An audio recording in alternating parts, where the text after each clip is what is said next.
Success ഫയലിലേക്ക് സ്വാഗതം. നമ്മൾ ഇന്നത്തെ ക്ലാസ്സിലൂടെ നോക്കാൻ പോകുന്നത് ഒരു SSCRT പാഠഭാഗമാണ്.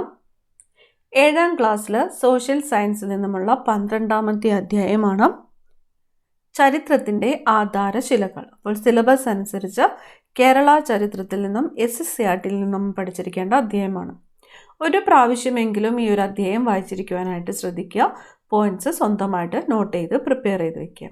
അപ്പോൾ നമുക്ക് സ്റ്റാർട്ട് ചെയ്യാം. ഇവിടെ ആദ്യം തന്നെ തന്നിരിക്കുന്നത് പ്രാദേശിക ചരിത്ര രചനാ മത്സരത്തിൽ ഒരു കുട്ടി തയ്യാറാക്കിയ പ്രാദേശിക ചരിത്രത്തിൻ്റെ ഒരു ഭാഗമാണ്. അതെന്താണെന്ന് നോക്കാം. തിരുവനന്തപുരം നഗരത്തിൽ നിന്ന് 15 കിലോമീറ്റർ തെക്കുമാറി സ്ഥിതി ചെയ്യുന്ന പ്രദേശമാണ് വിഴിഞ്ഞം. ഇപ്പം വിഴിഞ്ഞം ഏത് ഡിസ്ട്രിക്റ്റിലാണ് വരുന്നത്? തിരുവനന്തപുരം ഡിസ്ട്രിക്റ്റാണ് തിരുവനന്തപുരം. പ്രാചീന കാലം മുതൽക്ക് തന്നെ ചരിത്രപരവും വാണിജ്യപരവുമായ പ്രാധാന്യം ഏറെയുള്ള തീരപ്രദേശമാണിത്.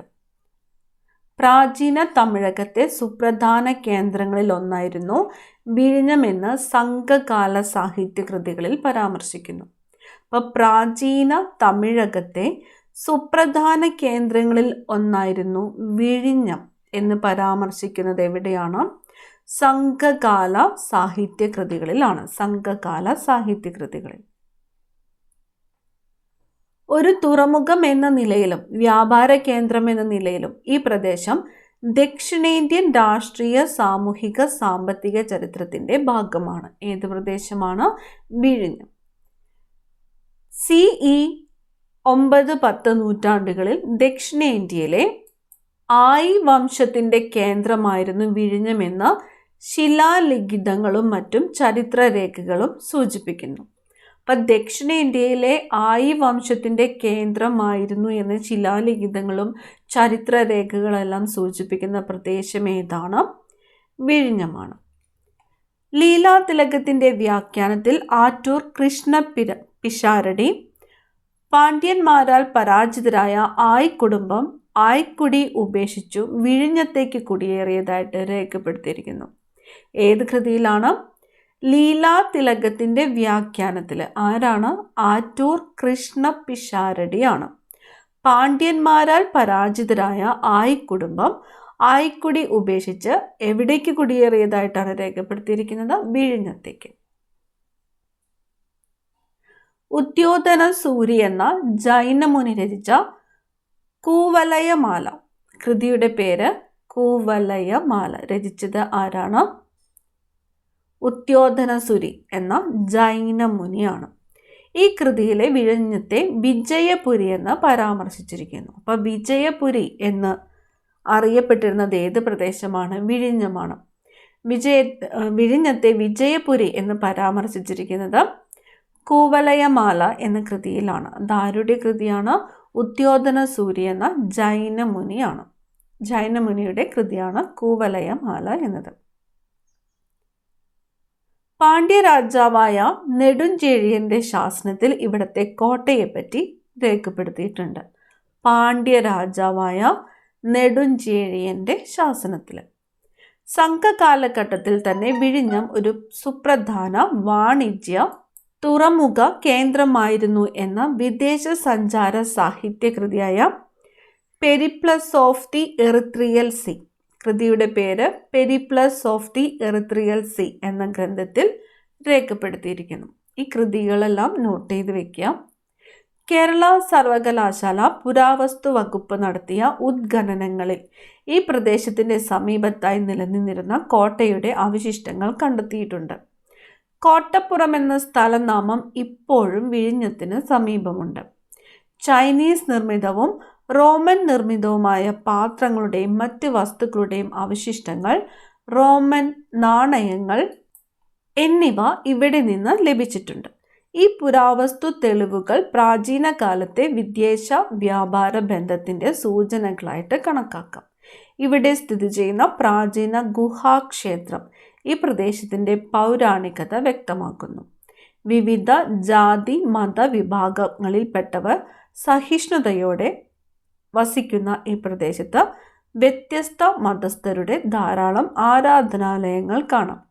പ്രാചീന തുറമുഖമായിരുന്ന വിഴിഞ്ഞം ഇന്ന് ആധുനിക സൗകര്യങ്ങളുള്ള ഒരു തുറമുഖ കേന്ദ്രമായിട്ട് മാറിയിരിക്കുന്നു. അപ്പം തിരുവനന്തപുരം ജില്ലയിലെ വിഴിഞ്ഞം എന്ന പ്രദേശത്തെക്കുറിച്ചുള്ള ഡീറ്റെയിൽസ് ആണ് ഈ ഒരു ഭാഗത്ത് പറഞ്ഞിരിക്കുന്നത്. അപ്പം ഇതിൽ വിഴിഞ്ഞത്തെക്കുറിച്ച് പ്രതിപാദിച്ചിരിക്കുന്ന കൃതികളും അവരുടെ കർത്താക്കളുമെല്ലാം പ്രത്യേകം നോട്ട് ചെയ്ത് വയ്ക്കുക.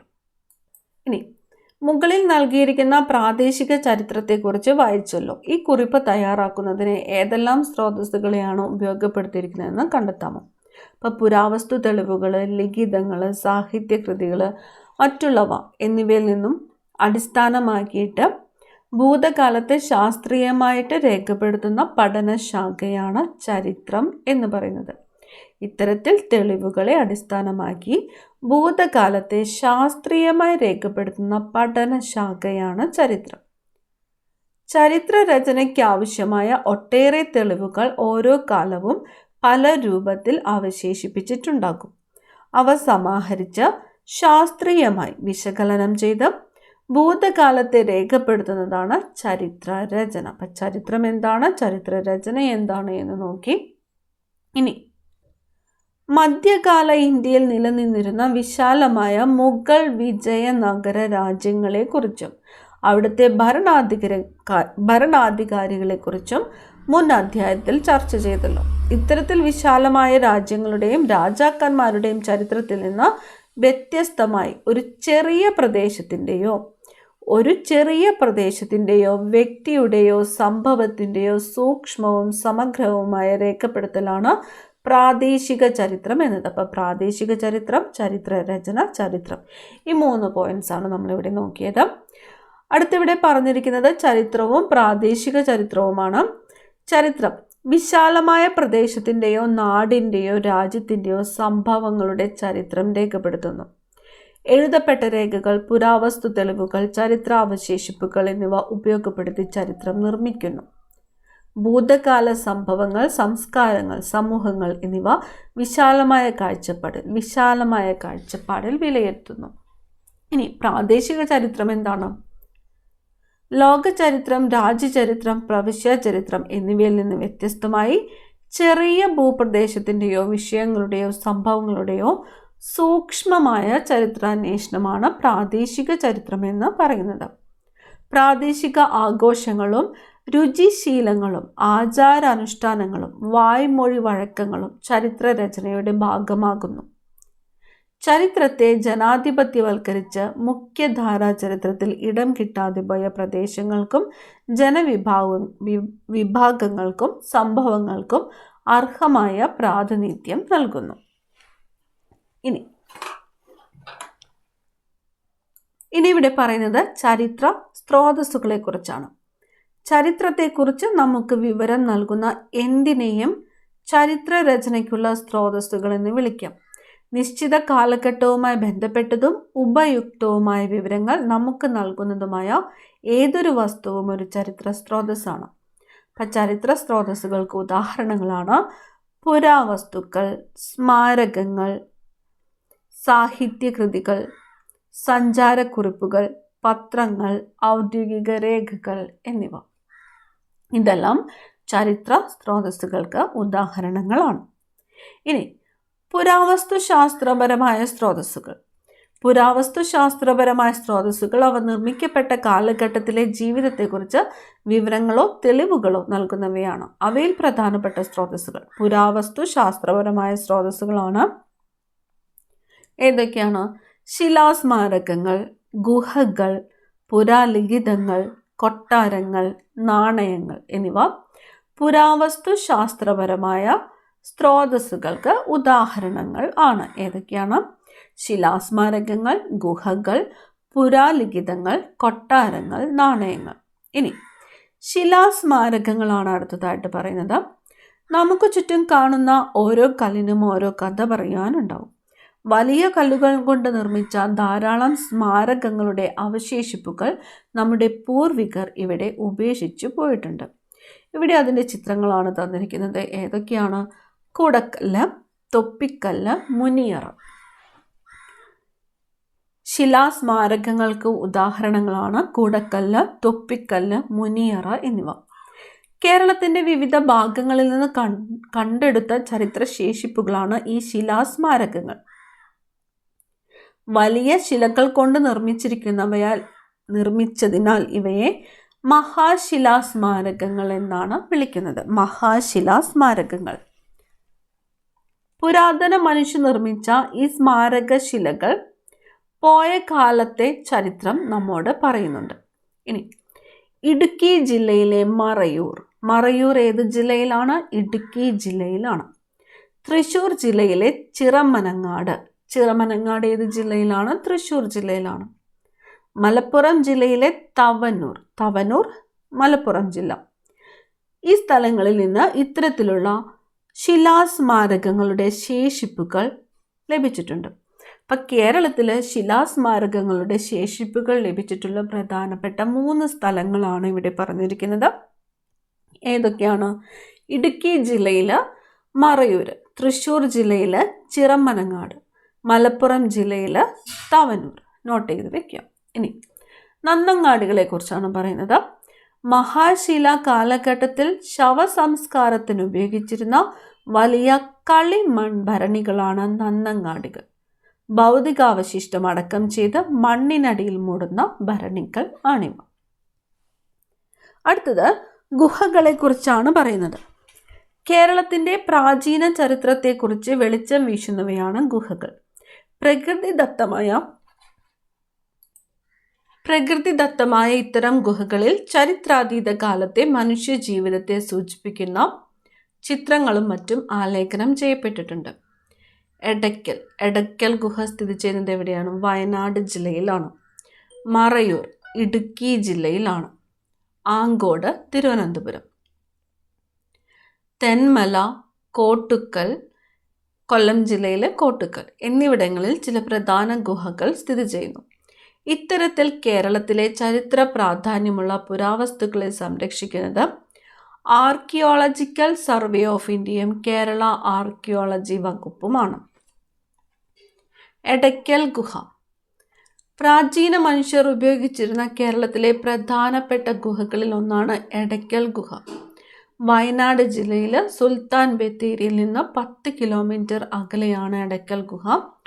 ഇവിടുത്തെ ചുമരുകളിൽ കൊത്തിരിക്കുന്ന ഗുഹാചിത്രങ്ങൾ ശിലായുഗത്തിലെ മനുഷ്യരെക്കുറിച്ചും അവരുടെ ജീവിതത്തെക്കുറിച്ചും വിവരങ്ങൾ നൽകുന്നു. എടയ്ക്കൽ ഗുഹ സ്ഥിതി ചെയ്യുന്നത് വയനാട് ജില്ലയിലാണ്. വയനാട് ജില്ലയിൽ അമ്പുകുത്തി മലയിലാണ് എടയ്ക്കൽ ഗുഹ സ്ഥിതി ചെയ്യുന്നത്. ഇനി പറയുന്നത് പുരാലിഖിതങ്ങളെക്കുറിച്ചാണ്. ഒരു പ്രതലത്തിൽ വരച്ചതോ കൊത്തിവെച്ചതോ ആയ സന്ദേശമോ വാചകമോ ആണ് ലിഖിതങ്ങൾ. വ്യത്യസ്ത പ്രതലങ്ങളിലാണ് ലിഖിതങ്ങൾ രേഖപ്പെടുത്തിയിരിക്കുന്നത്. പുരാലിഖിതങ്ങൾക്ക് ഉദാഹരണങ്ങളാണ് ലോഹത്തകിടുകൾ, ശിലകൾ, ഓലകൾ തുടങ്ങിയവ. ലിഖിത പഠനം, എപ്പിഗ്രാഫി. ശിലകൾ, ലോഹത്തകിടുകൾ, ഓലകൾ തുടങ്ങിയവയിലെ എഴുത്തുകളെക്കുറിച്ചുള്ള പഠനമാണ് ലിഖിത പഠനം അഥവാ എപ്പിഗ്രാഫി. അപ്പം ശിലകൾ, ലോഹത്തകിടുകൾ, ഓലകൾ എന്നിവയെക്കുറിച്ചുള്ള പഠനം അറിയപ്പെടുന്നത്, ശാസ്ത്രീയ പഠനം അറിയപ്പെടുന്നത് എന്തെന്ന് ചോദിക്കും. എന്താണ്?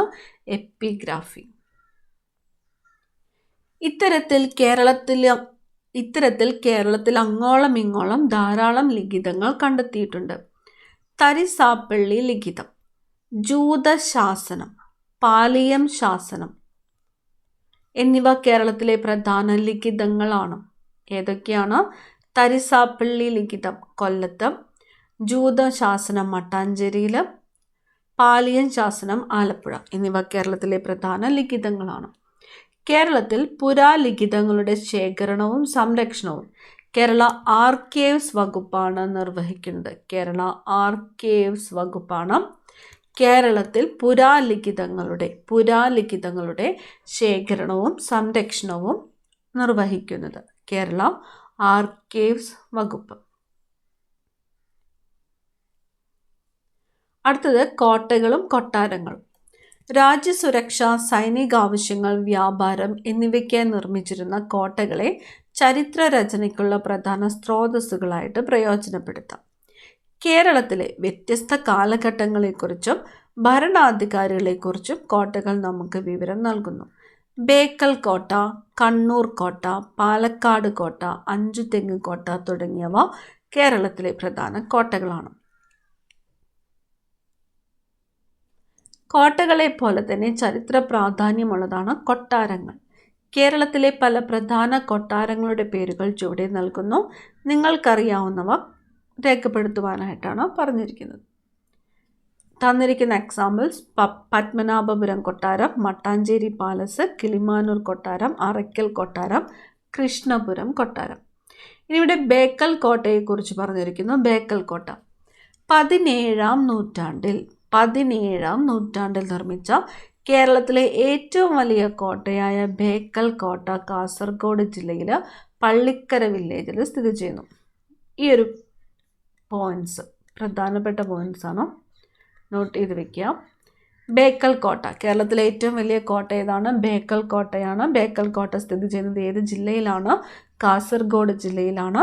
ബേക്കൽ കോട്ട സ്ഥിതി ചെയ്യുന്ന വില്ലേജ് ഏതാണ്? പള്ളിക്കര വില്ലേജാണ്. ഈ കോട്ടയ്ക്കുള്ളിൽ ആയുധപ്പുരകൾ, കടലിലേക്ക് തുറന്നിരിക്കുന്ന കിളിവാതിലുകൾ, കടൽ വഴി വരുന്ന ശത്രുക്കളെ നേരിടാനുള്ള ഇടങ്ങൾ, രഹസ്യ ഭൂഗർഭ അറകൾ, ഒളിത്താവളങ്ങൾ, ജലസംഭരണി എന്നിവയുണ്ട്. ഇനി നാണയങ്ങൾ പ്രധാന ചരിത്ര സ്രോതസ്സുകളാണ്. നിർമ്മിക്കപ്പെട്ട കാലഘട്ടത്തിലെ സാമ്പത്തിക, രാഷ്ട്രീയ, സാംസ്കാരിക ചരിത്രത്തെക്കുറിച്ച് അവ നമുക്ക് അറിവ് നൽകുന്നു.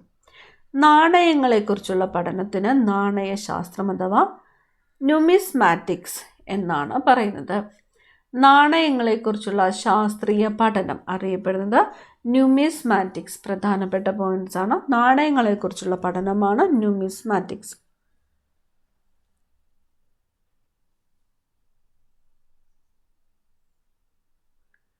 കേരളത്തിലെ പ്രധാനപ്പെട്ട നാണയങ്ങളാണ്, നിലനിന്നിരുന്ന നാണയങ്ങളാണ് ഇവിടെ തന്നിരിക്കുന്നത്. ഇനി വീരരായൻ പണം. കോഴിക്കോട് ഭരിച്ചിരുന്ന സാമൂതിരിമാരുടെ കാലത്ത് പ്രചാരത്തിലിരുന്ന നാണയം ഏതാണ്? വീരരായൻ പണമാണ്. എവിടെയാണ്? കോഴിക്കോട് ഭരിച്ചിരുന്ന സാമൂതിരിമാരുടെ കാലത്ത് പ്രചാരത്തിലിരുന്ന നാണയമാണ് വീരരായൻ പണം. പഴയ വീരരായൻ, പുതിയ വീരരായൻ എന്നീ 2 വിധത്തിൽ നാണയങ്ങൾ നിലവിലുണ്ടായിരുന്നു. 1667 മുതൽക്കാണ് ഈ നാണയങ്ങൾ അടിച്ചിറക്കാൻ തുടങ്ങിയത്. സ്വർണത്തിൽ നിർമ്മിച്ച ഈ നാണയത്തെ വിദേശീയർ പൊൻപണം എന്നാണ് വിളിച്ചിരുന്നത്.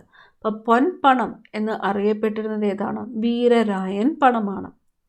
വൈഷ്ണവർ ഉപയോഗിച്ചിരുന്ന നാമക്കുറി, സൂര്യൻ്റെ അടയാളം, സിംഹത്തിൻ്റെ അടയാളം തുടങ്ങിയവ ഇതിൽ കാണാവുന്നതാണ്. ഏതൊക്കെയാണ്?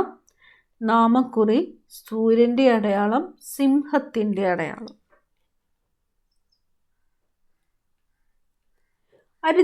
അടുത്തതായിട്ട് ചരിത്ര സ്മാരകങ്ങളാണ്.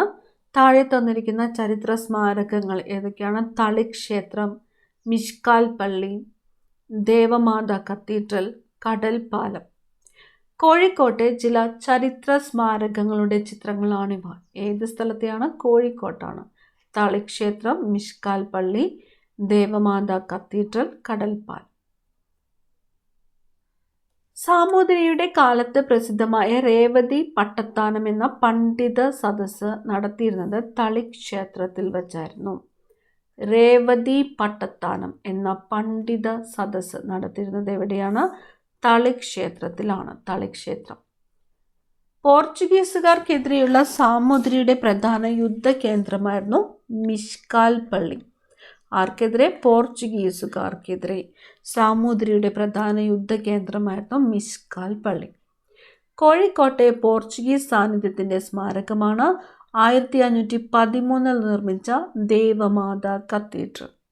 ദേവമാതാ കത്തീഡ്രൽ ആരാണ് നിർമ്മിച്ചത്? പോർച്ചുഗീസുകാരാണ്. ഏത് വർഷമാണ്? 1513. കടൽ പാലങ്ങൾ നൂറ്റാണ്ടുകളായി വിവിധ വിദേശ രാജ്യങ്ങളുമായി കോഴിക്കോടിനുണ്ടായിരുന്ന വ്യാപാര ബന്ധത്തിന് തെളിവാണ്. ഇനി ചില ചരിത്ര സ്മാരകങ്ങൾ ഇവിടെ തന്നിട്ടുണ്ട്. അതെല്ലാം ഏത് ജില്ലയിലാണ് സ്ഥിതി ചെയ്യുന്നത് എന്ന് കണ്ടെത്തി എഴുതാൻ പറഞ്ഞിട്ടുണ്ട്. കരുമാടിക്കുട്ടൻ സ്മാരകം, അതുപോലെ ചന്ദ്രഗിരി കോട്ട, പുനലൂർ തൂക്കുപാലം, സിനഗോഗ്, വാഗൺ ട്രാജഡി സ്മാരകം ഇതെല്ലാം ഏത് ജില്ലയിലാണ് സ്ഥിതി ചെയ്യുന്നത് എന്ന് ചരിത്ര സ്മാരകങ്ങൾ അവയുടെ ജില്ലകൾ കണ്ടെത്തി എഴുതുവാനാണ് ഇവിടെ പറഞ്ഞിരിക്കുന്നത്. കരുമാടിക്കുട്ടൻ സ്മാരകം സ്ഥിതി ചെയ്യുന്നത് ആലപ്പുഴ ജില്ലയിലാണ്. ആലപ്പുഴ. ചന്ദ്രഗിരി കോട്ട കാസർഗോഡ് ജില്ലയിലാണ്. ചന്ദ്രഗിരി കോട്ട സ്ഥിതി ചെയ്യുന്നത് കാസർഗോഡ് ജില്ലയിലാണ്. പുനലൂർ തൂക്കുപാലം കൊല്ലം ജില്ലയിലാണ്. പുനലൂർ തൂക്കുപാലം സ്ഥിതി ചെയ്യുന്നത് കൊല്ലം. സിനഗോഗ് എറണാകുളം. വാഗൺ ട്രാജഡി സ്മാരകം സ്ഥിതി ചെയ്യുന്നത് മലപ്പുറം ജില്ലയിലാണ്. അടുത്തതായിട്ട് സാഹിത്യ സ്രോതസ്സുകളാണ്. ലഭ്യമായ ചരിത്രരചനാ സ്രോതസ്സുകളിൽ പ്രധാനപ്പെട്ട ഒന്നാണ് സാഹിത്യ സ്രോതസ്സുകൾ. വ്യത്യസ്ത പ്രമേയമുള്ള നിരവധി സാഹിത്യകൃതികൾ ചരിത്രത്തിൻ്റെ പുനർനിർമ്മാണത്തിൽ നമ്മെ സഹായിക്കുന്നവയാണ്. ഇവിടെ കോകില സന്ദേശം എന്ന കൃതിയിലെ 2 വരികളാണ് തന്നിരിക്കുന്നത്. കടൽ മകളായ കന്യക ഈ നഗരത്തിൽ വാസമുറപ്പിച്ചത് കൊണ്ടാണത്രേ കടലമ്മ ദീപാന്തരങ്ങളിൽ നിന്ന് രത്നങ്ങളൊക്കെ ചുമന്നു കൊണ്ടുവരുന്ന കപ്പലുകളെ തിരമാലകൾ കൊണ്ട് തട്ടിത്തട്ടി കോഴിക്കോട്ട് എത്തിച്ചിരുന്നത്. കോകില സന്ദേശം. 15-ാം നൂറ്റാണ്ടിൽ ഉദ്ദണ്ഡ ശാസ്ത്രികൾ രചിച്ച കോകില സന്ദേശം എന്ന സംസ്കൃത സന്ദേശകാവ്യത്തിൽ കോഴിക്കോടിനെ കുറിച്ച് എഴുതിയൊരു ശ്ലോകത്തിൻ്റെ ആശയമാണ്. എത്രാമത്തെ നൂറ്റാണ്ടിലാണ്? 15-ാമത്തെ നൂറ്റാണ്ടിൽ. കോകില സന്ദേശം രചിച്ചതാരാണ്? ഉദ്ദണ്ഡ ശാസ്ത്രികളാണ്. കേരളത്തിൻ്റെ പ്രാചീന ചരിത്രത്തെക്കുറിച്ച് വെളിച്ചം വീശുന്ന സാഹിത്യ സ്രോതസ്സുകളാണ് തമിഴിൽ രചിക്കപ്പെട്ട സംഘസാഹിത്യകൃതികൾ. സംഘസാഹിത്യകൃതികൾ തമിഴിൽ രചിക്കപ്പെട്ടത്. ഉദാഹരണങ്ങളാണ് പതിറ്റുപത്ത്, പുറനാനൂറ്, അകനാനൂറ്, കുറുംതോകൈ, നറ്റിണை തുടങ്ങിയവ പ്രധാന സംഘസാഹിത്യ കൃതികളാണ്. ഏതൊക്കെയാണ്? പതിറ്റുപത്ത്, പുറനാനൂറ്, അകനാനൂറ്, കുറുംതോകൈ, നറ്റിണை. ഇതുപോലെ വിവിധ ഭാഷകളിലായി വിവിധ കാലഘട്ടത്തിൽ രചിക്കപ്പെട്ട ധാരാളം സാഹിത്യകൃതികൾ നമുക്ക് ലഭ്യമാണ്. ഈ കൃതികൾ രചിക്കപ്പെട്ട കാലത്തിൻ്റെ ചരിത്രം മനസ്സിലാക്കാൻ നമ്മെ സഹായിക്കുന്നു. ഉദാഹരണത്തിന് 12-15 നൂറ്റാണ്ടുകളിൽ രചിക്കപ്പെട്ട മണിപ്രവാള കൃതികൾ. മണിപ്രവാള കൃതികൾ രചിക്കപ്പെട്ടത് ഏത് കാലഘട്ടത്തിലാണ്? 12-15 നൂറ്റാണ്ടുകളിലാണ്.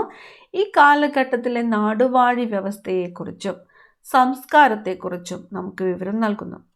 മലബാറിൽ നിന്നുള്ള വടക്കൻ പാട്ടുകൾ മധ്യകാല ചരിത്രത്തിലെ സാധാരണ മനുഷ്യരുടെ ജീവിതത്തിലേക്ക് വെളിച്ചം വീശുന്നു.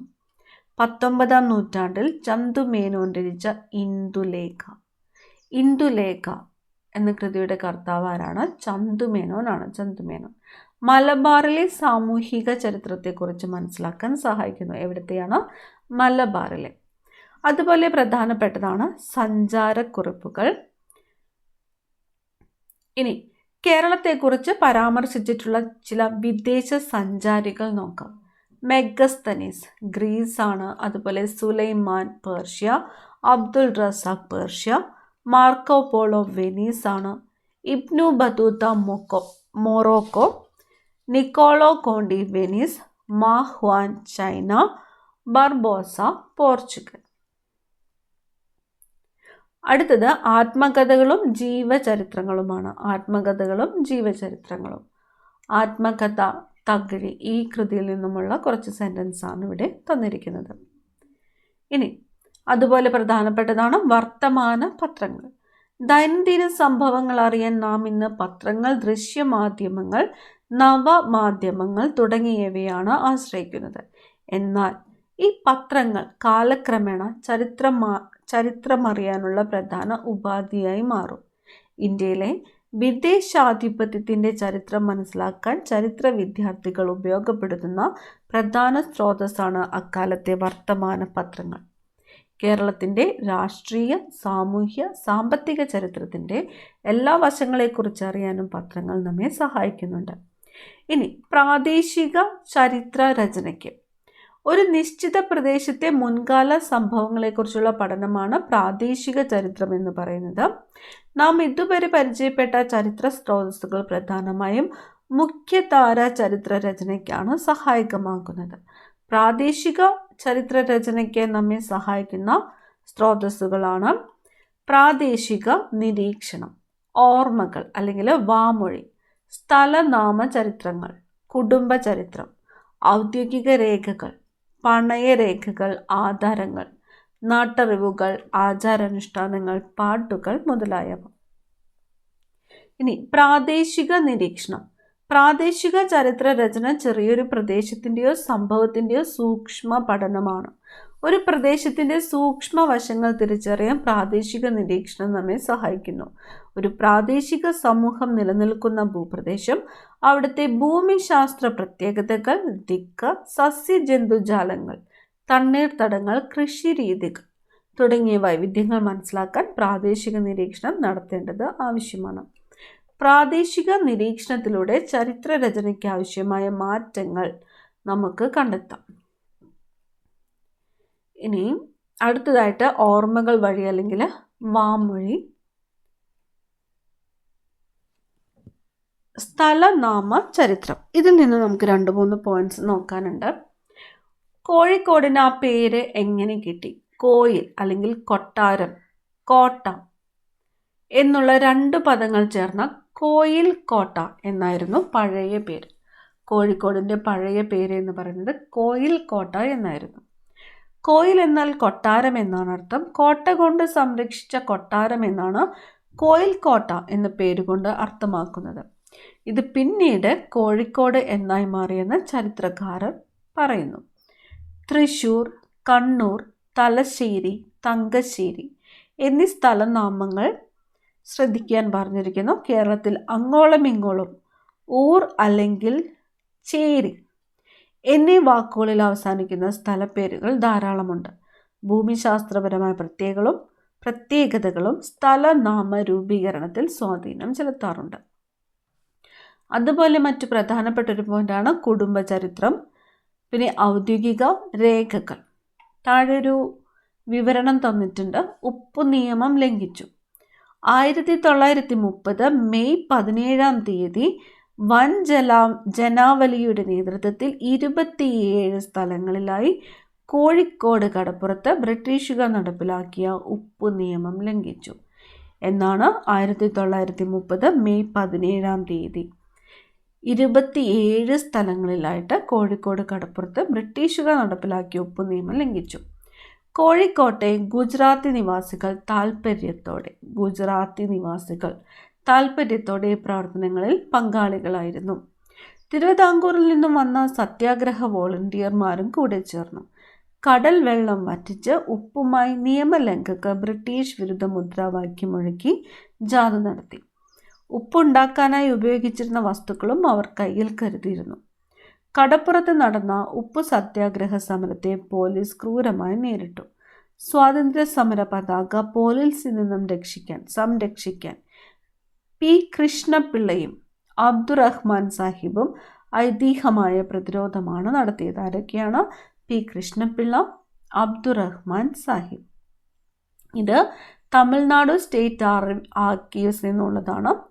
തമിഴ്നാട് പുരാരേഖ സമുച്ചയത്തിൽ സൂക്ഷിച്ചിട്ടുള്ള ഈ രേഖ കേരളത്തിൻ്റെ സ്വാതന്ത്ര്യ സമരത്തിലേക്ക് വെളിച്ചം വീശുന്നു. മറ്റ് പ്രധാനപ്പെട്ട രേഖകൾ എന്ന് പറയുന്നത് സെൻസസ് റിപ്പോർട്ടുകൾ, ഗസറ്റ് രേഖകൾ, കോടതി രേഖകൾ, സർവേ റിപ്പോർട്ടുകൾ, നികുതി രേഖകൾ, പോലീസ് റിപ്പോർട്ടുകൾ, തദ്ദേശ സ്വയംഭരണ സ്ഥാപനങ്ങളുടെ വികസന രേഖ മുതലായവയാണ്. അടുത്തത് പണയരേഖകൾ, ആധാരങ്ങൾ, നാട്ടറിവുകൾ, പാട്ടുകൾ, ആചാരാനുഷ്ഠാനങ്ങൾ, കലാരൂപങ്ങൾ. ഇതിൽ നിന്ന് നമുക്ക് പഠിക്കാനായിട്ടുള്ളത് പ്രാദേശിക ചരിത്ര രചനയ്ക്ക് ഏറെ സഹായകമായ സ്രോതസ്സുകളാണ് നാട്ടറിവുകളും പാട്ടുകളും മറ്റ് ആചാര അനുഷ്ഠാനങ്ങളും. അങ്ങാടികൾ, ചന്തകൾ എന്നിവിടങ്ങളിൽ നടക്കുന്ന വ്യാപാരങ്ങളെക്കുറിച്ചുള്ള പാട്ടുകൾ നാടിൻ്റെ പ്രത്യേകതകൾ സൂചിപ്പിക്കുന്നു. അടുത്തത് പ്രാദേശിക ചരിത്ര രചന. അതുമായിട്ട് ബന്ധപ്പെട്ട് ശ്രദ്ധിക്കേണ്ട കാര്യങ്ങളാണ് പറഞ്ഞിരിക്കുന്നത്. ഭൂപ്രകൃതി, ചരിത്ര സ്മാരകങ്ങൾ, ഉപജീവനം, അതിജീവന മാതൃകകൾ, സാംസ്കാരിക സ്ഥാപനങ്ങൾ, ഭൂബന്ധങ്ങൾ, ദേശീയ ബോധം, തദ്ദേശ സ്വയംഭരണ സ്ഥാപനങ്ങളും വികസനവും, ഗ്രന്ഥസൂചി. അടുത്തത് പ്രാദേശിക ചരിത്ര രചന ഘടന.